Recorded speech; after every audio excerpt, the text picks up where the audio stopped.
اعوذ باللہ من الشیطان الرجیم بسم اللہ الرحمن الرحیم صلاۃ و سلام علیکہ سیدی یا رسول اللہ وآلہ الطاہرین اللہم صلی علی محمد وآل محمد وعجل فرجہم اللہم صلی علی محمد وآل محمد وعجل فرجہم اللہم صلی علی محمد وآل محمد وعجل فرجہم۔ السلام علیکم سامعین، امید ہے آپ سب خیریت سے ہوں گے۔ ہم پھر حاضر ہوئے ہیں ایک نئے پروگرام کے ساتھ جس کا عنوان ہے اربعین امام حسین علیہ السلام۔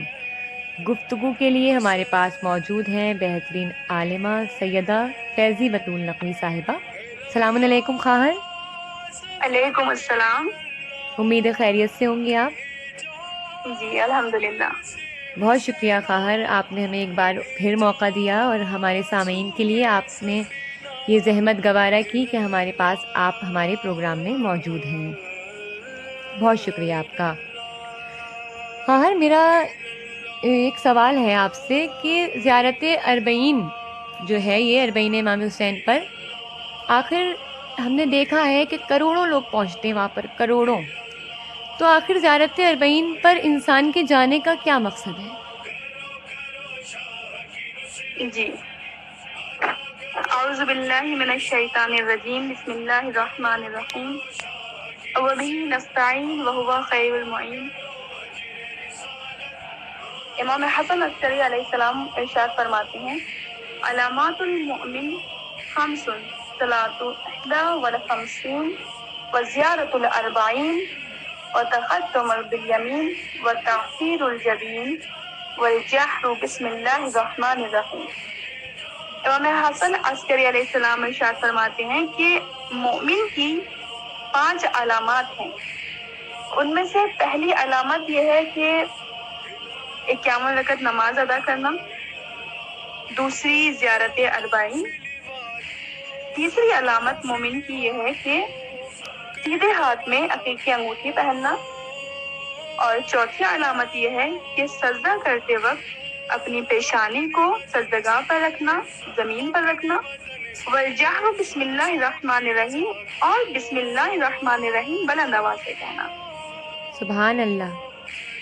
جی آپ نے سوال کیا کہ کیوں اس قدر تعداد میں لوگ زیارت اربعین علیہ السلام میں جاتے ہیں، امام حسین علیہ السلام کی زیارت کرتے ہیں، اس کا مقصد کیا ہے؟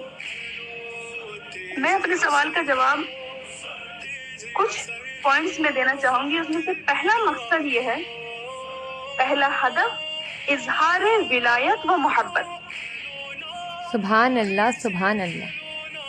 ائمہ معصومین اور خاص کر امام حسین علیہ السلام کی زیارت ولایت و محبت کا عملی اظہار ہے، کیونکہ سارا دار و مدار ولایت اور محبت پر ہے، اور یہ زیارتیں اس ولایت و محبت کو ثبات و دوام عطا کرتی ہیں۔ بے شک، بے شک۔ زیارت کے ذریعے زائر اور امام کے درمیان ایک قلبی رابطہ پیدا ہوتا ہے۔ زیارت کے الفاظ قلبی رشتہ قائم کرتے ہیں، ایک دلی رشتہ، ایک دلی کنیکشن جو ہے وہ ایک زائر اور امام کے درمیان قائم ہو جاتا ہے، اور یہ رابطہ جذباتی نہیں ہے کہ جذبات میں آ کر کہہ دیا ہو لبیک یا حسین، لبیک یا حسین۔ یہ جذباتی رابطہ نہیں ہے، بلکہ یہ رابطہ معرفت کا رابطہ ہے اس ذات سے جس کو اللہ نے نمائندہ بنا کر بھیجا، کائنات کا ذرہ ذرہ جن کی اطاعت کر رہا ہے، زائر جن کی طرف قدم بڑھا کر بتاتا ہے مولا یہ مال آپ کی خدمت میں قربان، یہ دولت آپ کی خدمت میں قربان، یہ آل و اولاد آپ پر فدا۔ زیارت اربعین کے لیے اٹھنے والا ایک ایک قدم زائر کے عشق کی پہچان کراتا ہے، اور ان ظالموں کے لیے ایک کھلا چیلنج ہے کہ یہ کاروان حسینی جب تک کہ سایہ پرچم ابوالفضل العباس ہے، نہ یہ قافلہ عاشق و معشوق رکا ہے اور نہ ہی رک پائے گا۔ سبحان نہ اللہ، یہ سبحان اللہ۔ اور نہ ہی رک پائے گا۔ تو پہلا ہدف اظہار ولایت اور محبت۔ دوسرا ہدف اس آواز پر لبیک ہے جو امام حسین نے اپنے آخری لحظات میں فرمایا تھا، حل من ناصر ینصرنا۔ سبحان اللہ، سبحان اللہ۔ مولا نے اس وقت یہ آواز بلند کی تھی، حل من ناصر ینصرنا۔ آج ہر عاشق حسین، ہر زائر حسین اپنے قدم بڑھا کر کہتا ہے لبیک یا حسین، لبیک یا حسین۔ بے شک۔ تیسرا مقصد حق کا دفاع اور باطل کے سامنے ڈٹے رہنے کا نام۔ اربعین سے معلوم ہوا کہ حق کا دفاع اور باطل کے سامنے کھڑے رہنا، ڈٹے رہنا اور آخری سانس تک حق کا دفاع کرتے رہنا۔ اور چوتھا مقصد جو ہے اربعین امام حسینی کا، وہ ہے وحدت، وحدت کو قائم کرنا۔ ڈاکٹر عبدالاسلام کریمی جو علماء اہل سنت میں سے ہیں اور کردستان کی یونیورسٹی کے استاد بھی رہ چکے ہیں، فرماتے ہیں کہ اربعین کی پیادہ روی، پیدل چلنا مسلمانوں کے درمیان وحدت کا ضامن ہے۔ سبحان اللہ۔ یہ یونٹی کی طرف بڑھنے والا قدم ہے، یہ اتحاد کی طرف اٹھایا جانے والا قدم ہے۔ یہی وجہ ہے کہ اس واک پر جانے والا کوئی صرف مسلمان نہیں ہے، صرف کوئی شیعہ نہیں ہے، بلکہ ہندو، سکھ، عیسائی، ہر مذہب، ہر قبیلے کا انسان، چاہے وہ گورا ہو یا کالا ہو، چاہے امیر ہو چاہے غریب ہو، چاہے کسی بھی مذہب سے تعلق رکھتا ہو، سارے مذہب، سارے ممالک، ہر قوم و نژاد کا انسان وہاں پہنچ کر یہ بتاتا ہے، انسان کو بیدار تو ہو لینے دو، ہر قوم پکارے گی ہمارے حسین۔ واہ کیا بات ہے، جزاک اللہ۔ جی بہت شکریہ خواہر، آپ نے میرے پہلے سوال کا اتنا پیارا جواب دیا، بہت بہت پیارا آپ نے ماشاءاللہ جواب دیا۔ خواہر میرا ایک اور سوال ہے آپ سے کہ جو ہم دیکھتے ہیں کہ زیارت امام حسین ہمیشہ سے ہی ہم دیکھتے ہیں کہ مستحب ہے، بہت زیادہ تاکید ہے روایات میں بھی، تو خواہر یہ جو زیارت اربعین ہے یہ کب اور کیسے شروع ہوئی؟ اس حوالے سے آپ ذرا ہمارے سامعین کو بتا دیں۔ جی، یہ بھی ایک بہترین سوال ہے اور اس کے بارے میں بھی لوگوں کو جاننا ضروری ہے۔ اس سے پہلے میں ایک چھٹے امام کی ایک حدیث بیان کرنا چاہوں گی۔ جی جی۔ صادق علیہ السلام فرماتے ہیں، جو کوئی پیدل ہمارے غریب جد حسین ابن علی کی زیارت کو جاتا ہے، خدا اس کے ہر قدم کے عوض ہزار ہزار نیکی لکھ دیتا ہے اور ہزار ہزار برائی کو مٹا دیتا ہے۔ یہ کتنی بڑی جزا ہے۔ اللہ اکبر۔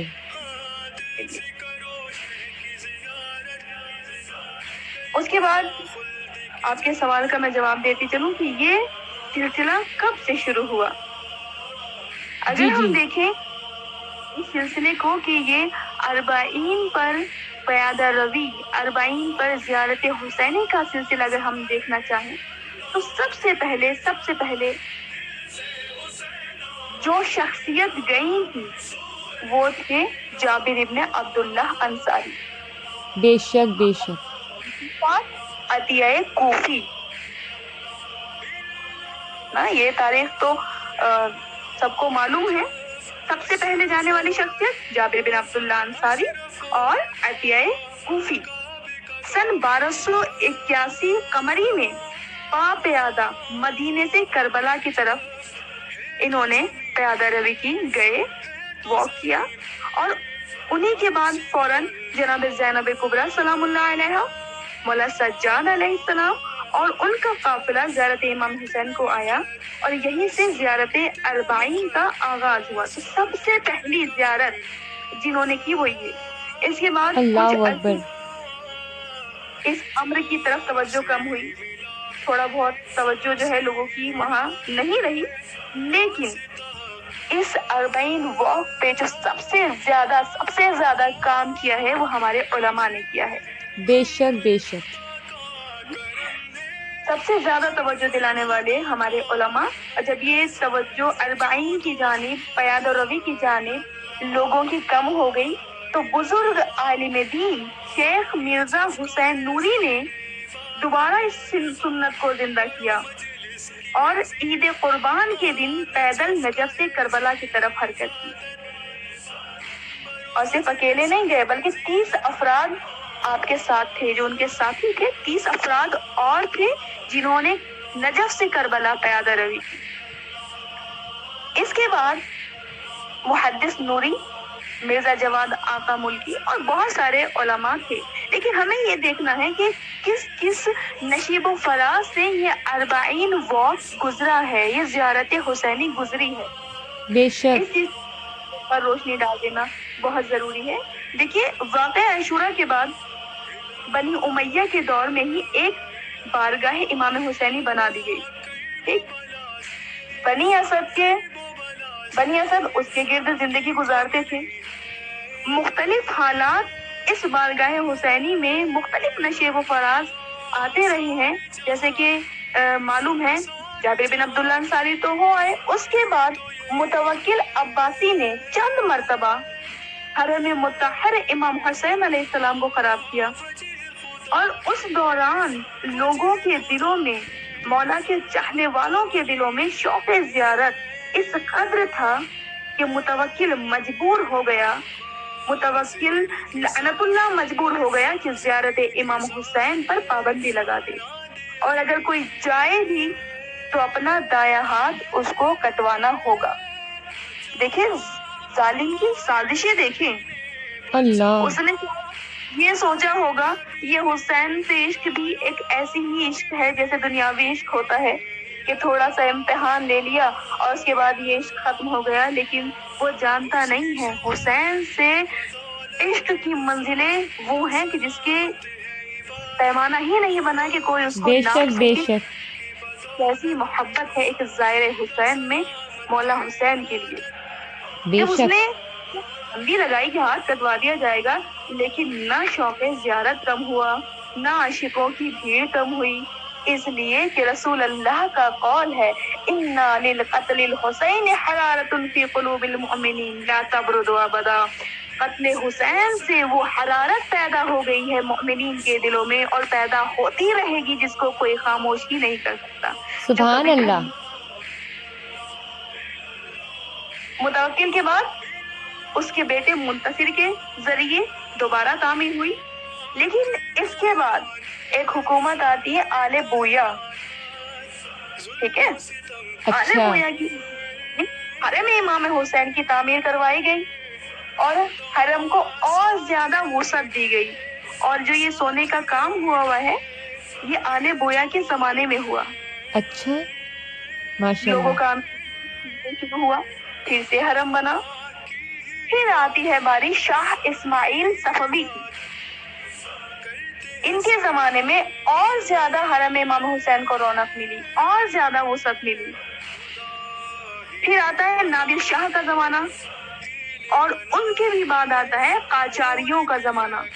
یہ وہ زمانے تھے جن سے حرم امام حسین علیہ السلام کی تاریخ گزری ہے. حرم امام حسین کو رونق ملی اور پھر سے لوگوں نے آنا جانا جو ہے وہ شروع کر دیا، پیادہ روی شروع کر دی.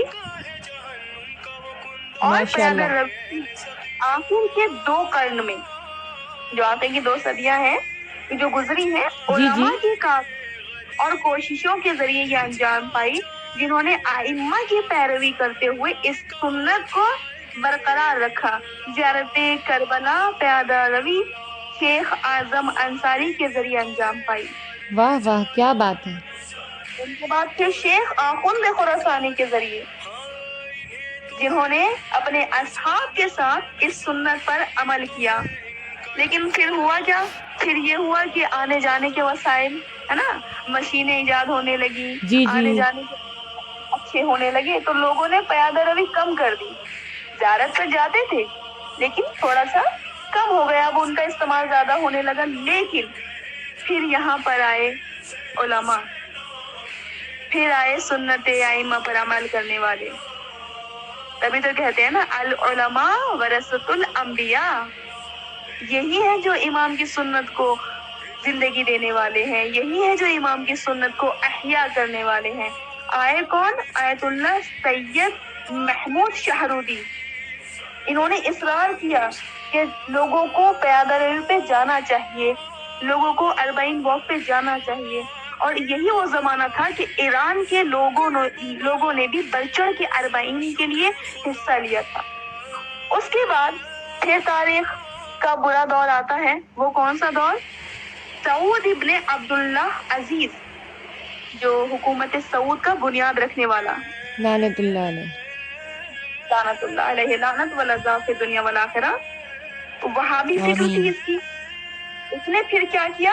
حرم امام حسین اور نجف اشرف کی طرف پھر سے ایک لشکر بھیجا، اور پھر سے حسین علیہ السلام کے حرم نجف اشرف مولا کائنات کے حرم کو ویران کیا، خراب کیا. اور اتنا ہی نہیں، ظلم کی انتہا یہ تھی، آس پاس رہنے والوں کے گھروں کو بھی ویران کیا، لوگوں کو گھر سے بے گھر کیا، بچوں عورتوں گھر والوں کو گھر سے بے گھر کر کے سڑکوں پر یہ لے کر آیا. اتنی زیادہ تباہی اور بربادی اس نے مچائی. اس جبکہ کے بعد مسلمان کلمہ پڑھنے والے تھے. کلمہ پڑھنے والے، یہ ہے نا کہ کلمے کے نام پر انہوں نے دہشت گردی پھیلائی، لا الہ الا اللہ کا سہارا لے کر انہوں نے دہشت گردیاں پھیلائی. اور یہی وجہ ہے کہ آج کچھ لوگ مسلمان سے متنفر ہیں. وہ یہ سوچتے ہیں یہی وہ مسلمان ہیں، جبکہ حقیقت یہ ہے کہ یہ ملعون، یہ دشمنان اہل بیت مسلمان کا لباس پہن کر اسلام کو بدنام کرنے والے لوگ ہیں. اس کے بے بعد آتا شک. ہے صدام. یہ بھی ایک برا دور تھا. ایسی مخالفت کی ہے عاشقان امام حسین علیہ السلام نے، اور عاشقان امام حسین اس صدام کی مخالفت میں کھڑے ہوئے. بہت سارے لوگ مارے گئے، بہت لوگوں کا خون بہا اس کے انکار پر. لیکن یہ اربعین ہوا، لیکن ایک خونی اربعین جسے ہم کہہ سکتے ہیں، جہاں پر ہزاروں اللہ. لیکن یہ نہیں رکا. یہ حسین کے زائرین کا کارواں نہ کبھی رکا تھا اور نہ کبھی رک سکتا ہے، اس لیے کہ یہ دعائے زہرا ہے. بے شک بے اور شک. ان الباطل کان زہوقا، حق باقی رہے گا، باطل کو جانا ہے. یہ باطل صدام کا زمانہ جب چلا گیا، پھر آتا ہے دفاع مقدس کے شہداء نے ایک بہترین رول ماڈل ادا کیا. یہ جو پاسداران حرم تھے، یہ جو محافظان حرم تھے، انہوں نے ایک ایسا رول ادا کیا. یہ دشمنوں کے سامنے ایک آہنی دیوار بن کر کھڑے ہو گئے، اور عاشق حسین کا قافلہ، عاشقان حسین علیہ السلام کا کارواں بڑھتا گیا، اور یہ دشمن کے مقابل میں ایک لوہے کی دیوار بن کے کھڑے ہو گئے. یہی وجہ تھی کہ جو فرقہ داعش تھا، اس کے ہزار روکنے کے باوجود بھی یہ زیارت نہ رک سکی، کیونکہ یہ مدافعان حرم موجود تھے. شہداء کی واقعاً ہم پر بہت احسان ہے، انہیں بھی ہمیں یاد رکھنا چاہیے. یہ بے موجود شک تھے بے شک. اور جب تک یہ موجود ہیں تب تک، اور جب تک پرچم عباس کا سایہ موجود ہے، جب تک زہرا سلام اللہ علیہا کی دعا موجود ہے، نہ تو عزاداران حسین کبھی مٹے ہیں اور نہ کبھی مٹ سکتے ہیں. بے شک بے شک. بالکل صحیح کہا آپ نے. اور یہ جو آج ہم لوگ زیارت پہ جاتے ہیں نا خواہر مزے سے، ہم تو واقعی مزے سے ہی کہوں گی، ہم نے تو بس پاسپورٹ اٹھایا، کپڑے اٹھائے اور لگیج میں ڈالے اور کر آئے. لیکن اب ہم اس کو دیکھیں تو واقعی ہمارے جو شہداء ہیں، انہوں نے کس طرح سے اپنا خون دیا ہے اور کس طرح سے قربانیاں دی ہیں، جو آج ہم لوگوں کے لیے اتنی آسانیاں ہیں اور ہم اتنی آسانی سے زیارت کرتے ہیں. اور ایک سوال میرا اور ہے آپ سے.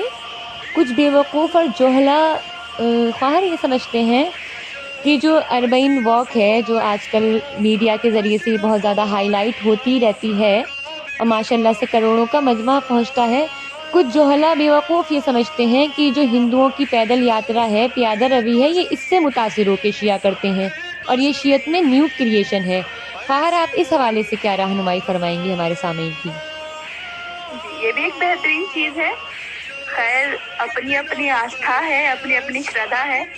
سب سے پہلے تو میں یہی کہنا چاہوں گی کہ کسی کو کسی کی عقیدت، کسی کی آستھا، کسی کی شردھا پر بات کرنے کا کوئی حق نہیں ہے. بالکل کیوں بالکل. کہ یہ چیزیں جو ہیں کسی کے فالو کرنے سے نہیں ہوتی، اور نہ ہی کسی کے فالو کرنے سے بنائی جاتی ہیں. یہ ایک دل کا رابطہ ہے. بالکل. شردھا، آستھا، عقیدت یہ ایک قلبی امر ہے، دل کے کام ہے. اس میں کسی اور کی پیروی نہیں ہوتی، دل کی پیروی کی جاتی ہے. صحیح بات ہے. تو اگر میں ہسٹری بیان کروں، دیکھیں ان کی جو پیدل یاترا ہوتی ہے جسے کاوڑ یاترا کہتے ہیں، جی جی ہے نا. جی جی، ہم ہندوستان میں رہتے ہیں تو ہم یہ دیکھتے ہیں اپنی آنکھوں سے. جو لوگ نہیں دیکھ پاتے ان کے لیے ہم بتا رہے ہیں، ہماری خواہر بتا رہی ہیں کہ یہ کیا یہ ہوتی ہے. کاوڑ ہوتا ہے. اور یہ کاوڑ یاترا ہوتی کون ہے اور سب سے پہلا کاوڑ یاتری کون تھا، میں تھوڑا اس کو بیان کر دوں. جی جی بالکل بالکل، ہمارے سامعین کے لیے آپ بیان کیجیے. جی، جو ان کی ہسٹری ہے کاوڑ یاترا والی، یہ بیان کرتے ہیں کہ جب سمندر منتھن ہوا، جو ان کی جی عبارت جی ہے میں ویسے، جی بالکل بالکل. تب سمندر سے امرت نکلا اور ساتھ ساتھ ان کی ماتا لکشمی کی بھی اتپتی ہوئی، یعنی وہ وجود میں آئی، اور رتن آبھوشن وغیرہ بھی نکلے. اور اس امرت کے ساتھ ساتھ وش بھی نکلا، یعنی زہر، پوائزن بھی نکلا. جی جی اور ان کے جو دیوتا ہے بھگوان شیو ہے، انہوں نے جب یہ وش نکلا تو وش کو بھی ایکسپٹ کیا، کیونکہ ان کا اچھا. کہنا یہ تھا کہ اگر کوئی اچھی چیز مل رہی ہے اور اس اچھائی کے ساتھ کوئی بری چیز بھی مل رہی ہے تو اس کو بھی ایکسپٹ کر لینا چاہیے. صحیح تو بات ہے. ایکسپٹ کیا، اور اب جب ایکسپٹ کر لیا اس کو کیا کریں، اب اسے زمین پر یہ ڈال نہیں سکتے تھے. اور باقی جو ان کے بھگوان تھے، باقی دیوی دیوتا تھے، وہ بھی پریشان، انہوں نے بھی کوئی یعنی رائے نہیں دی، انہوں نے کچھ نہیں کہا، اور نہ ہی بھگوان شیو نے انہیں دیا، انہوں نے خود اس کو پی لیا. اچھا. ان کی جو ہسٹری ہے، انہوں نے اس وش کو پیا، اور وہ وش جو تھا ان کے کنٹھ یعنی گلے میں جب چلا گیا تو اس کے ذریعے سے ان کا کنٹھ نیلا ہونے لگا. دیکھتے ہیں نا کہ ان کا نیلا سا ان کا جسم تھا، جی نیلا جی ہو جی گیا تھا. جی جی. ہاں، تو وہ کنٹھ ان کا جو ہے وہ نیلا ہو گیا، ان کا گلا نیلا ہو گیا. اور یہ نیلا جو ہو رہا تھا، نیلا پن جو آ رہا تھا، اور یہ وش کا پربھاؤ جسے کہتے ہیں، جو وش جو تھا وہ نظر آ رہا تھا ان کی پیشانی سے، ان کی فور ہیڈ سے. اچھا. تو ان کے بھگوان پرشورام نے دیکھ لیا اور وہ سمجھ گئے کہ یہ ایفیکٹ کچھ زیادہ ہو رہا ہے پوائزن کا، اور یہ پوائزن کا ہی ہے ایفیکٹ. تو انہوں نے ایک کام کیا، وہ کام یہ تھا کہ وہ گنگا جل لے کر آئے اور بھگوان شیو پر انہوں نے ڈالا. اچھا اچھا. جب وہ گنگا جل لے کر آئے اور باقی دیوی دیوتا نے جب انہیں جلاتے ہوئے دیکھا تو انہوں نے بھی بھگوان پرشورام کو فالو کیا. وہ لوگ بھی یہ چیزیں کرنے لگے، یعنی جل لاتے تھے اور بھگوان شیو پر ڈال دیتے تھے، جس کے ذریعے سے ان پہ وش کا جو اثر تھا وہ کم ہو گیا اور ایٹ دی اینڈ وہ ختم ہو گیا. تو اچھا یہاں اچھا. سے کہا جا سکتا ہے کہ سب سے پہلا کاوڑ یاتری جو تھا وہ بھگوان پرشورام تھے، جنہوں نے اچھا. یہ کام کیا. اس کے بعد سے یہ کام ہوتا گیا، لوگ جاتے ہیں، ان کی آستھا ہے، شردھا ہے، بہت بہت لوگ جاتے ہیں. لیکن یہ جو بہت سارے لوگ جا رہے ہیں، جی جی. یہ شروع یہ نہیں کہہ سکتے کہ تاریخ کے اول روز سے ہی یہ کام بہت اچھے سے چل رہا ہے، نہیں، بس وہ کام ہو گیا. کچھ لوگ جاتے تھے، کچھ لوگ جاتے تھے، لیکن اسی کاوڑ یاترا کو جو پاپولیرٹی ملی ہے، شہرت ملی ہے، لوکپریتا ملی ہے، وہ آخر کے 2 دشک سے ملی ہے. اچھا. اور میں نے ابھی اس سے پہلے ہسٹری بیان کی تھی، ہماری پیادہ روی جو ہے صحیح اس کو بات ہے. بھی ہسٹری ہوتی چلی آ رہی ہے. جب سے بارگاہ حسینی کی بنیاد رکھی گئی تب سے ہماری پیادہ روی ہو رہی ہے. بے شک کلیئر ہے یہ بات بالکل. تو ہم نے کس طریقے سے انہیں فالو کیا؟ صحیح بات ہے، یہ ہم تو نے بہت بعد میں شروع ہوئی ہے. ہم نے فالو کیا. اور اس سے بھی بڑی میں ایک دلیل میں بیان کر دوں، میں نے تاریخ پڑھی ہے، وہ یہ کہ پیادہ روی پہ بات ہو رہی ہے نا، پیدل یاترا پہ بات ہو رہی جی ہے، جی جی. تو حضرت آدم علیہ السلام 1000 بار خانے خدا کی زیارت کو گئے تھے پیدل. واہ، سبحان اللہ. 1000 بار. اب بتائیں ان سے پہلے کون؟ صحیح بات ہے، ان سے پہلے تو کوئی ہو ہی نہیں سکتا. اب ان سے پہلے تو کسی نے نہیں پیدل یاترا کی ہوگی نا, اب یہ تو کلیئر ہے. اب بعض لوگ جو میرے سامعین ہیں ان کے ذہن میں یہ بھی بات ہو سکتا ہے یہ آ جائے کہ بھئی خانہ کعبہ تو بنایا ہے جناب ابراہیم, جناب اسماعیل علیہ السلام نے, جی جی یہ آدم علیہ السلام کیسے چلے گئے؟ ہاں صحیح بات ہے.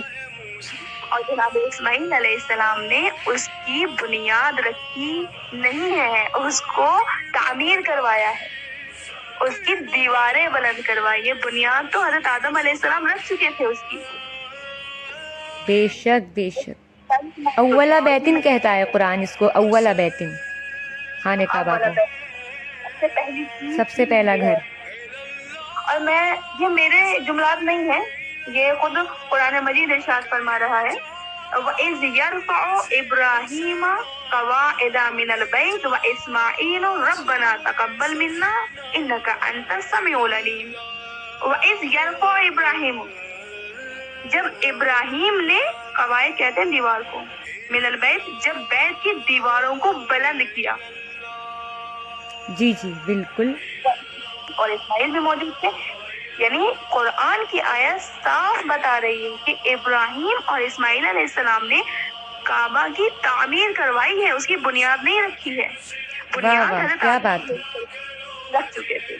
بہت بہت پیارا, بہت ہی مدلل جواب دیا ہے, سامعین پر آپ اور نے آشکار کر دیا. اس کے علاوہ ایک چیز میں اور بیان کرتی چلوں, شاید بالکل یہ بھی بالکل. کے لیے, قیصر بادشاہ روم, ٹھیک ہے, جی جی اس نے خدا سے عہد کیا تھا کہ اگر میں امپراتور یعنی بادشاہ ایران سے جنگ میں کامیاب ہو گیا تو میں بیت المقدس کی جانب پیادہ روی کروں گا. اچھا. اور وہ ہو گیا, ایسا ہی ہوا. جب وہ جیت گیا تو اس نے اپنے عہد کو پورا کرنے کے لیے قسطنطنیہ سے پیدل زیارت کی تھی بیت المقدس. اچھا. اب بتائیے کہ ہم نے کس طرح ہندوؤں کی پیدل یاترا کو فالو کیا. ہاں ان کی بھی یاترا ہے, ان کا بھی پیدل واک ہے, شیو جی کے زمانے سے ہے, بھگوان پرشورام کے زمانے سے ہے, اس کو ہم ڈینائی نہیں کرتے, وہ بھی ہے ایکسپٹیڈ, لیکن ہم نے ان کو فالو نہیں کیا. ہماری یہ جو پیدل چلنے کی جو پرمپرا ہے, پیادہ روی جو ہے, یہ حضرت آدم علیہ السلام کے زمانے سے چلی آ رہی ہے, حتیٰ کہ ائمہ معصومین کا بھی اس میں برابر کا رول رہا ہے. جیسے کہ ہم بیان فرماتے ہیں کہ جیسے امام حسن علیہ السلام نے بھی 25 حج پا پیادہ کیے. بے شک. ٹھیک ہے, تو ہم نے اپنے ائمہ کو فالو کیا, ائمہ کی سنت کو فالو کیا, کسی اور مذہب کو ہم نے فالو نہیں کیا. اس کے لیے تاریخ بھی گواہ ہے, اور جو تاریخ کے شوقین ہیں وہ اس کی طرف رجوع کر سکتے ہیں. بہت شکریہ خار, آپ نے اتنا پیارا ہمیں مدلل کہنا چاہیے نا, وتھ پروف ہمیں آنسر دیا. بہت شکریہ خیر. بس تھوڑا سا ٹائم اور لینا چاہتی ہوں, آخری سوال کرنا چاہتی ہوں آپ سے کہ جیسے آپ نے بھی فرمایا کہ لوگ ہاتھ کٹا کٹا کر بھی جاتے تھے, ہم نے یہ تک دیکھا ہے خیر کہ اولادوں کی لاشوں کے اوپر تک سے لوگ جاتے تھے زیارت امام حسین کو اور زیارت اربعین کو. تو آخر خیر فضیلت زیارت اربعین کیا ہے کہ لوگ اپنا گھر بار ہر چیز چھوڑنے کو تیار ہو جاتے ہیں, لیکن یہ وہ منظور نہیں کرتے کہ ہم اربعین پر نہ جائیں. اربعین پر جانے کے لیے ہر چیز انسان قربان کر دیتا ہے. تو آخر فضیلت زیارت اربعین کیا ہے؟ دیکھیے, زائر کی فضیلت اگر میں بیان کروں, زیارت اربعین, یہ زیارت اربعین جو ہے واقعی ایک بہترین زیارت ہے, اور جہاں لوگوں نے اپنے آپ کو قربان کیا ہے اس کا ائمہ معصومین کی جانب سے بھی اتنا ہی ثواب کا اہتمام کیا ہوا ہے اللہ تعالیٰ نے, اور وہ بہترین ثواب ہے. ایک فضیلت جو زائر کی ہے, زیارت اربعین کی ہے, وہ میں آپ کو بیان کرتی چلوں. سب سے پہلے کامل الزیارہ صفحہ 118, اس اچھا. میں ہوا ہے امام جعفر صادق علیہ السلام سے کہ جناب الزہرا سلام اللہ علیہا تشریف لاتی ہیں. کس کے لیے؟ زائر کے لیے.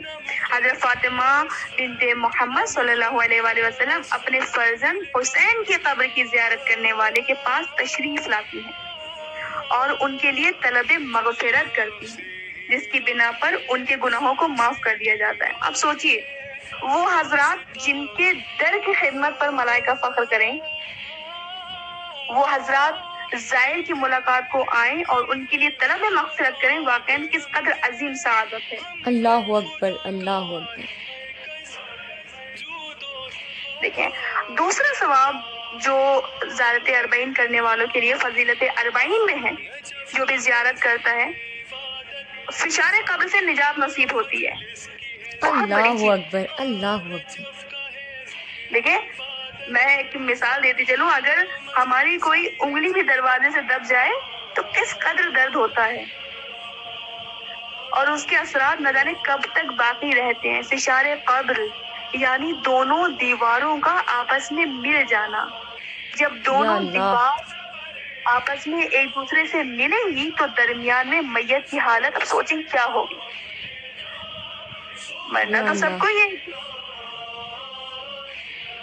اگر یہ فشار ہمارے ساتھ ہو اور یہ فرض کریں وہ میت ہم خود ہوں تو فشار قبر کس قدر دردناک ہے کہ جب پسلیاں ایک دوسرے میں پیوست ہو جائیں گی، صرف تصور سے رونگٹے کھڑے ہو جاتے ہیں۔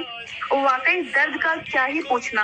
حضرت امام حسین علیہ السلام کی زیارت یہاں بھی مشکل کو حل کرتی ہے اور سبحان فشار اللہ، قبر نجات کا سبب قرار پاتی ہے۔ امام محمد باقر علیہ السلام کی روایت ہے، اگر لوگوں کو معلوم ہو جائے کہ امام حسین کی قبر اقدس کی زیارت کا ثواب کیا ہے تو لوگ اس کے شوق میں مر جائیں، حسرتوں سے سانس اکھڑ جائے۔ واہ، اور ایک چیز، لوائے حمد کے سائے میں ہوں گے۔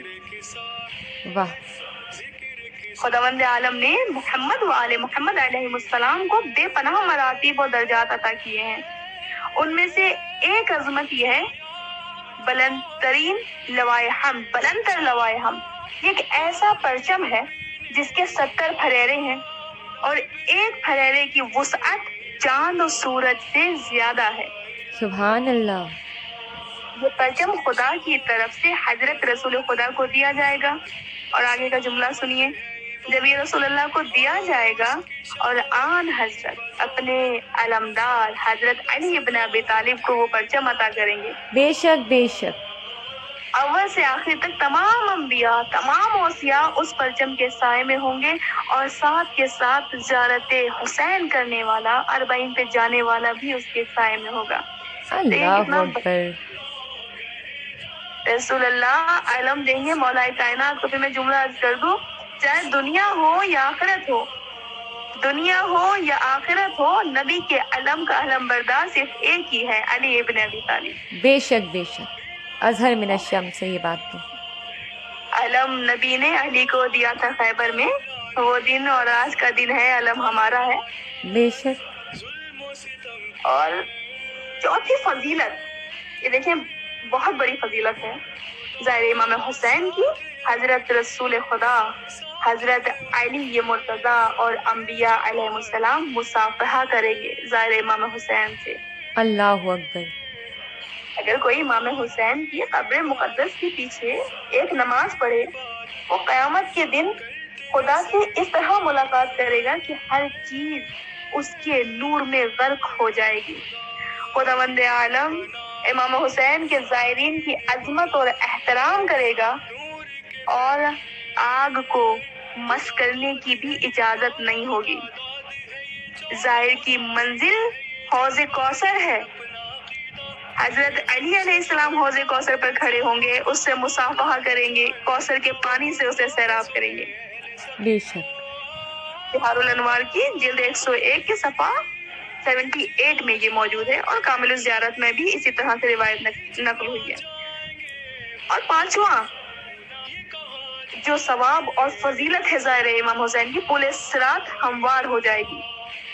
حضرت امام جعفر صادق علیہ السلام سے روایت ہے، حضرت امیر المؤمنین کی جانب سے زائر کے لیے ایک فرشتہ بھیجا جائے گا جو صراط کو حکم دے گا کہ زائر کے لیے نرم ہو جا۔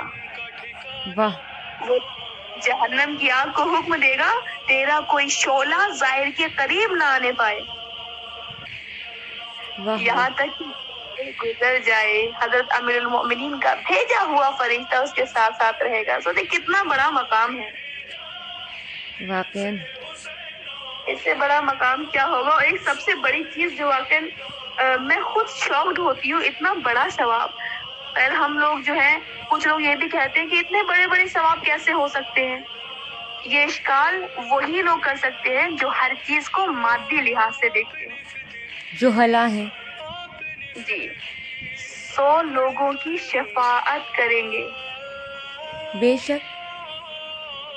کتنا بڑا مرتبہ ہے جہاں انسان یہ سوچے گا کوئی ہماری شفاعت کر دے، محتاج ہوگا. وہاں پر زائر حسینی کا مقام یہ ہے کہ وہ خود 100 لوگوں کی شفاعت کرے گا. بے شک بے شک. جو نبی کو حق شفاعت کے لائق نہیں سمجھتا کہ نبی حق شفاعت رکھتے ہیں تو ظاہر حسین کو کیا سمجھے گا. وہی والی بات آپ کی میں نے خیر ایک بار آپ سے کہا بھی تھا کہ جو سو رہا ہے وہ جاگ جاتا ہے، لیکن جو بن کے سو رہا ہے اس کے لیے کتنی ہی چیزیں بیان کر دی جائیں وہ پھر سوتا ہی رہتا ہے. بے شک بے شک. اس کے علاوہ جو ثواب ہے وہ یہ ہے کہ زائر امام حسین ملائکہ کا سردار ہوگا. واہ. اور اس کے علاوہ آخری فضیلت یہ ہے اعلیٰ علیین میں جگہ قرار پائے گا. اور یہ بہت بڑی چیز ہے اعلیٰ علیین. بہت بڑی چیز. بے شک. الحمد للہ رب العالمین. بہت بہت شکریہ خواہر، آپ نے ہمارا جتنا بھی ہمارے سوال تھے ہر سوال کا مدلل جواب دیا ہے. کیونکہ دیکھیے ماننا نہ ماننا اب اپنی مرضی ہے، ہم نے ہر چیز دلیلوں کے ذریعے سے واضح کرنے کی کوشش کی ہے. بہت شکریہ آپ کا. اور میں آخر میں پھر یہی کہتی چلوں، میں ایک جگہ مجلس پڑھنے گئی تھی اور فضیلت زیارت ہی پڑھ رہی تھی. میں نے وہاں بھی یہی کہا کہ جس طرح سے سمندر کا پانی ایک گلاس میں نہیں آ سکتا، اسی طرح سے فضیلت زیارت امام حسین ہم اتنے کم وقت میں یا کوئی بھی ذاکر یا ذاکرہ یا کوئی بھی اسلامک اسکالر اسے بیان نہیں کر سکتا. اتنی موٹی موٹی کتابیں ہوتی ہیں جو صرف اور صرف فضیلت زیارت سے ماشاء اللہ سے بھری ہوئی ہیں. الحمدللہ. بس امید ہے کہ ہم نے کچھ تھوڑا بہت حق ظاہر کرنے کی کوشش کی تھی. امید ہے جو ہمارے سامعین ہیں انہیں کچھ اس سے مدد حاصل ہوگی.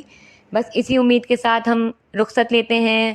خواہر کا بھی شکریہ کرتے ہیں. زندگی بخیر. انشاءاللہ پھر ملاقات ہوگی اپنے اگلے آنے والے پروگرام میں. تب تک کے لیے مجھے دیجیے رخصت. خدا حافظ. خدا حافظ شما. وآخر دعوانا ان الحمد للہ رب العالمین.